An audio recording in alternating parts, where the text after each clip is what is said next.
કરવી છે મહાકૌભાંડી ભૂપેન્દ્ર ઝાલાની અને એના વકીલ દ્વારા મારવામાં આવેલી ડંફાસોની ઉપરથી સીઆઈડીની સામે જ એણે તો આક્ષેપો કરી દીધા છે અને કહેવામાં આવી રહ્યું છે કે 6,000 કરોડનું કૌભાંડ કહેવામાં આવી રહ્યું હતું અને નીકળ્યું છે 178 કરોડનું। જે સાક્ષીઓની વાત કરવામાં આવી રહી છે એ સાક્ષીઓ કોઈ સામે જ નથી આવ્યા અને એની સાથે સાથે તો ત્યાં સુધી એના વકીલ કહી રહ્યા છે કે બધા જ પુરાવા ખોટા મૂકવામાં આવ્યા છે અને ભૂપેન્દ્રને ખોટી રીતે ફસાવવામાં આવ્યો હોવાનો દાવો વકીલ કરી રહ્યો છે। ઓફિશિયલી જોવા જઈએ તો વેબસાઇટના આંકડો જે બીઝેડ ફાઇનાન્શિયલ સર્વિસીસની વેબસાઇટ સીઆઈડી ક્રાઇમ દ્વારા કલેક્ટ કરવામાં આવી હતી પહેલા દિવસે, જ્યારે ફરિયાદ ફાટી ગઈ પછી એક નનામી અરજીના આધારે 6,000 કરોડ રૂપિયાનું કૌભાંડ બતાવવામાં આવ્યું છે। સપોઝ મારા વિરુદ્ધમાં તમે જે અરજી આપી આવશો ગઈકાલે કે મેં 7,000 કરોડ રૂપિયા ઉઘરાયા છે, તો તરત મારા પર ફરિયાદ કરવી જોઈએ, મારા ખાતા ફ્રીઝ કરવા જોઈએ કે એની યોગ્ય તપાસ કરવી જોઈએ।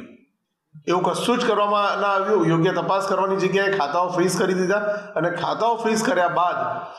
તમે તપાસ કરો છો એની અંદર 422 કરોડ રૂપિયાનું ઇન્વેસ્ટમેન્ટ નીકળ્યું છે, જેની અંદર